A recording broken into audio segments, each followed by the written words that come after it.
संघ एवं इसका क्षेत्र। इसमें 4 अनुच्छेद है 1 to 4।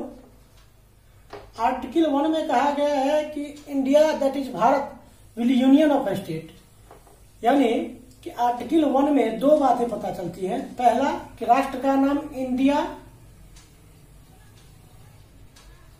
और भारत दोनों होगा, और दूसरा भारत का जो पॉलिटिकल स्ट्रक्चर है वो कैसा होगा, तो वो होगा union of states. Union of states का मतलब यह है कि पहला कि भारत का जो वर्तमान स्वरूप है वो राज्यों के बीच किसी प्रकार का समझौते का परिणाम नहीं है।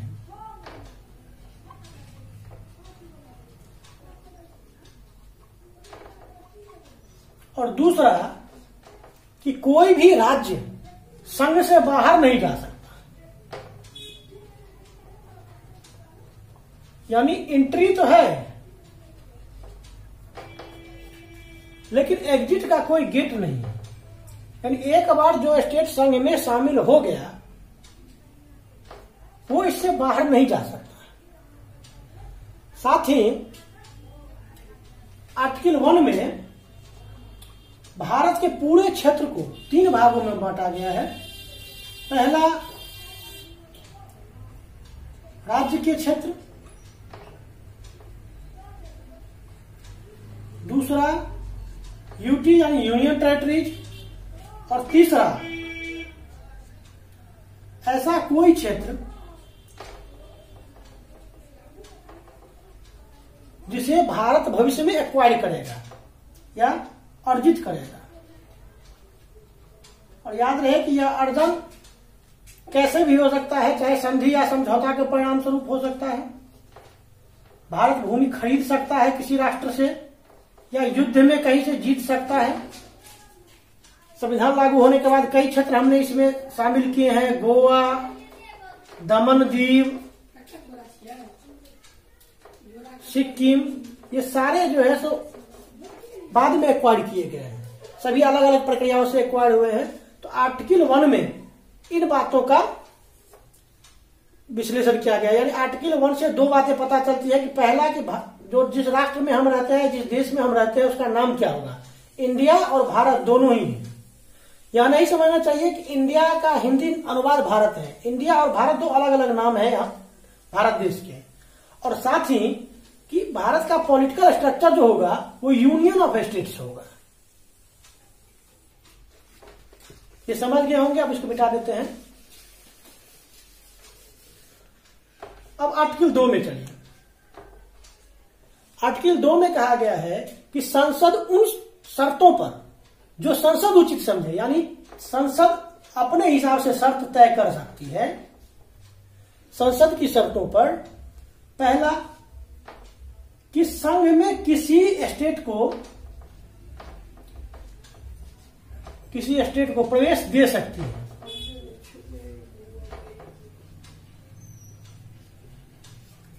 और दूसरा किसी नए राज्य का सृजन कर सकती है।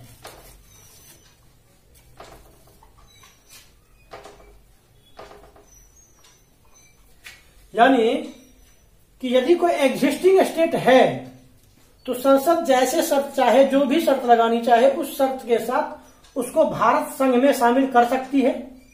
और दूसरा किसी नए स्टेट को बनाना या गठन करना वो भी संसद में निहित है। तो आर्टिकल 2 में इन दोनों बातों को कहा गया है। आर्टिकल 3 में कहा गया कि संसद पहला एक राज्य के क्षेत्र को तोड़कर या 2 या 2 से अधिक राज्यों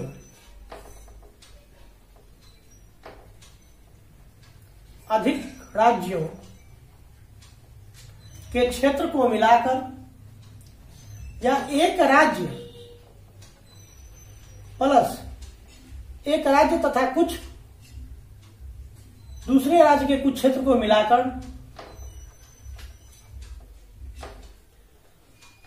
मिलाकर नए राज्य का सृजन कर सकती है। दूसरा, राज्य की सीमा में परिवर्तन कर सकती है।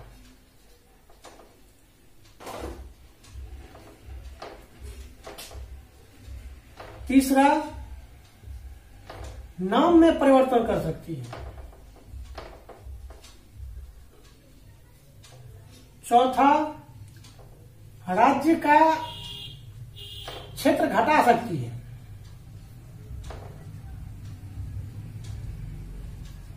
और पांचवा, क्षेत्र बढ़ा सकती है किसी भी राज्य का।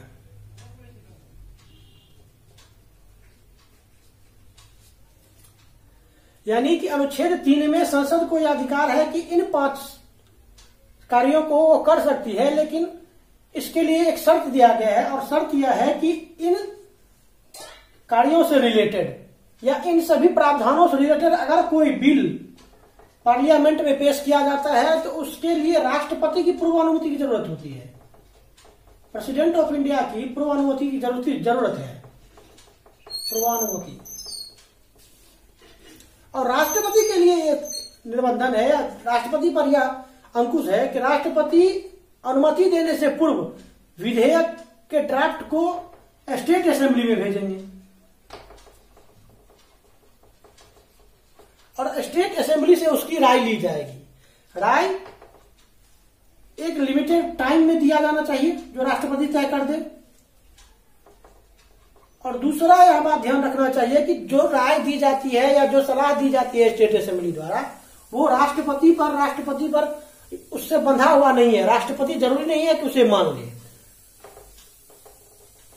राष्ट्रपति के लिए उसे मानना अनिवार्य नहीं है। तो ये अंकुश है अनुच्छेद 3 पर राष्ट्रपति के लिए। राष्ट्रपति यानी कोई भी इससे रिलेटेड, इन 5 बिंदुओं से रिलेटेड कोई भी विधेयक प्रस्तुत होगा तो पहले राष्ट्रपति के समक्ष भेजा जाएगा कि उस पर अनुमति ले लिया जाए, राष्ट्रपति का हस्ताक्षर पहले ले लिया जाए।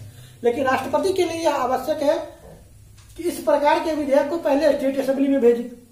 और स्टेट असेंबली के लिए यह भी आवश्यक है कि स्टेट असेंबली लिमिटेड टाइम में, जो टाइम राष्ट्रपति द्वारा दिया गया है, उस टाइम में उसकी सलाह क्या है, उसकी राय क्या है, वो बता दे।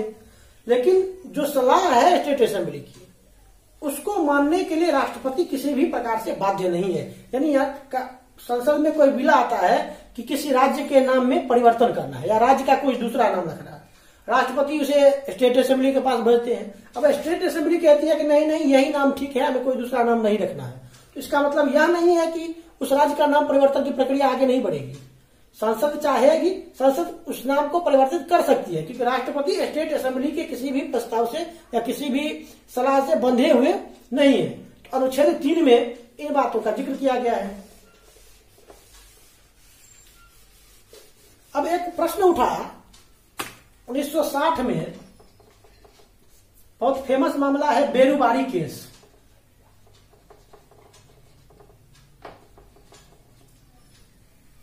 केंद्र सरकार जो थी, बेरुबारी केस पश्चिम बंगाल में पड़ता था। केंद्र सरकार का ऐसा मानना था कि यह बेरुबारी केस जो है या बेरुबारी क्षेत्र जो है, उस पर पाकिस्तान का अधिकार होना चाहिए या पाकिस्तान के अधिकार क्षेत्र में वो होना चाहिए। लेकिन राजनीति की विरोध हुआ और प्रश्न यह उठा कि आर्टिकल 3 में जो अधिकार दिया गया है भारतीय संसद को, क्या उसके तहत संसद भारत का कोई क्षेत्र किसी विदेशी राष्ट्र को सौंप सकती है। सुप्रीम कोर्ट ने इस संदर्भ में निर्णय दिया कि आर्टिकल 3 का जो संसद का अधिकार है, आर्टिकल 3 में प्रदत्त, आर्टिकल 3 को संसद भारत के किसी क्षेत्र को किसी दूसरे विदेशी राष्ट्र को सौंपने के लिए प्रयोग नहीं कर सकती है। तो कैसे दे सकती है किसी विदेशी राष्ट्र को, क्योंकि बेरुबारी क्षेत्र तो पाकिस्तान को दे दिया गया। तो उसके लिए सुप्रीम कोर्ट ने निर्णय दिया कि उसके लिए 368 के तहत संविधान संशोधन करना होगा।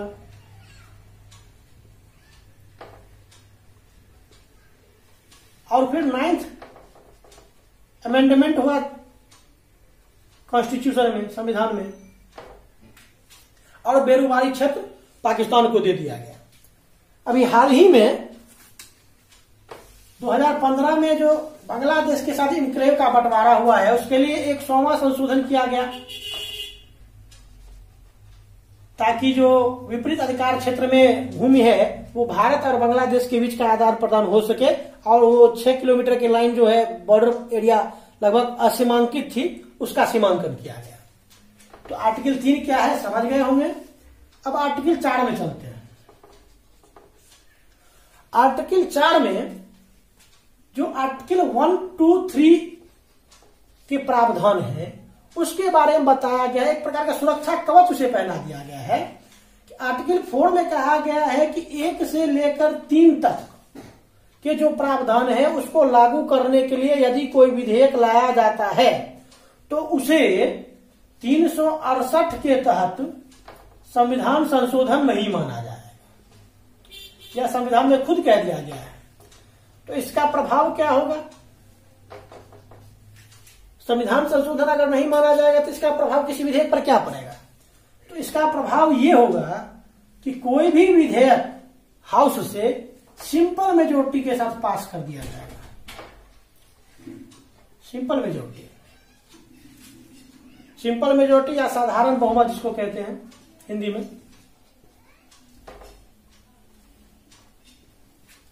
साधारण बहुमत का क्या मतलब होता है? तो जो टोटल हाउस स्ट्रेंथ होता है, हाउस स्ट्रेंथ जो होगा उसको 2 से डिवाइड करेंगे और +1 करेंगे, तो ये होगा सिंपल मेजोरिटी। यानी अगर 245 मेंबर किसी समय राज्यसभा में है तो इसका मतलब होगा कि 245/2 + 1 यानी 123 मेंबर अगर सपोर्ट करते हैं किसी बिल को तो वो सिंपल मेजोरिटी से पास समझा जाएगा। तो ये पार्ट 1 था इंडियन कॉन्स्टिट्यूशन का, जिसमें 1 से लेकर 4 अनुच्छेद के में संघ एवं इसके क्षेत्र के बारे में बताया गया है। आप इसको समझ गए होंगे। अब इस पे प्रश्न कैसे उठाया जाता है इसको समझ लीजिए। एसएससी में कई बार पूछ चुका है कि संविधान के अनुसार भारत है। अब उसके बाद आपका ऑप्शन होगा यूनियन ऑफ स्टेट्स,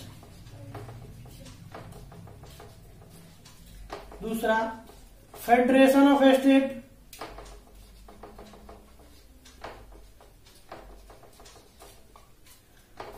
तीसरा क्वासी फेडरल स्टेट,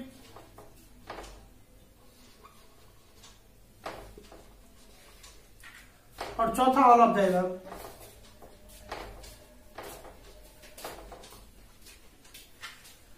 तो इस प्रकार के प्रश्न कई बार पूछ चुके हैं और यही ऑप्शन भी दिया गया है एसएससी।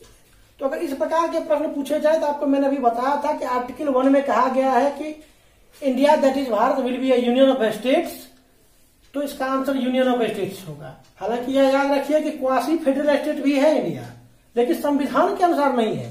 राजनीतिक विश्लेषकों ने इसे क्वासी फेडरल कहा है। जब हम फेडरेशन के बारे में बताएंगे तब आपको बताएंगे क्वासी फेडरल स्टेट क्या होता है, और फेडरेशन ऑफ स्टेट का तो सवाल ही नहीं उठता है। क्वासी फेडरल स्टेट भी नहीं होगा तो ऑल ऑफ द अबव का तो सवाल ही नहीं उठता। तो इस प्रकार के प्रश्न एसएससी में बराबर पूछे जाते रहे हैं। साथ ही संघ लोक सेवा आयोग के लिए या स्टेट पीसीएस के लिए या स्टेट पीसीएस में जो प्रश्न पूछे जाते हैं वो मान लीजिए, एक चीज और समझ लीजिए कि जब कहा जाए भारत का राज्य क्षेत्र,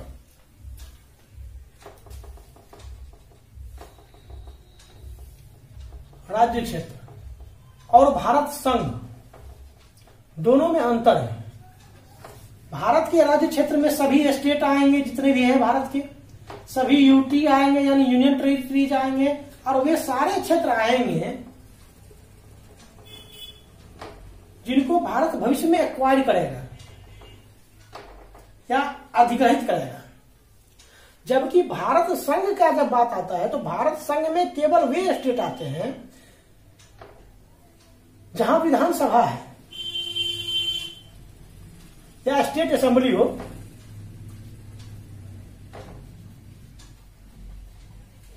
यानी केवल वे स्टेट जो केंद्र सरकार के साथ शक्ति के बंटवारे में भागीदारी करते हैं वही भारत संघ में शामिल होते हैं, जबकि यूनियन टेरिटरीज में जबकि भारत के राज्य क्षेत्र में वे सारे क्षेत्र शामिल होंगे जहां तक भारतीय संप्रभुता का विस्तार है। तो यह समझ गए होंगे, अब प्रश्न यहीं से पूछा जाता है खास करके स्टेट बीसीएस में कि भारत संघ में शामिल है, भारत संघ में शामिल है। मान लीजिए ऑप्शन देगा किसी भी स्टेट का, बिहार, हरियाणा, दूसरा जे&के, अंडमान निकोबार, दिल्ली, तीसरा तमिलनाडु, पांडिचेरी को छोड़ दीजिए, केरला एंड कर्नाटका, और चौथा पांडिचेरी, पुदुचेरी हो गया इसका नाम। अब इसमें से पूछा जाएगा कि इनमें से कौन सा विकल्प सही है। मान लीजिए आंसर दे दिया 1 और 2, दूसरा मान लीजिए 1, 2 और 3, तीसरा मान लीजिए 1, 3 एंड 4, और चौथा मान लीजिए देता है कोई option all of the above.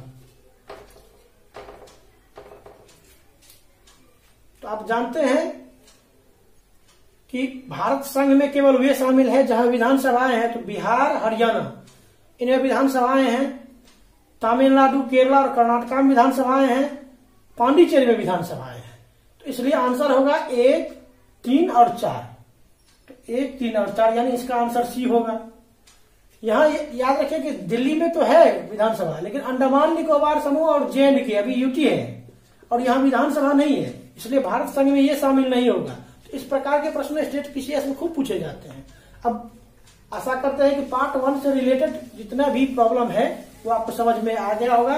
Part 1 क्या है इंडियन कॉन्स्टिट्यूशन का वो समझ में आ गया होगा।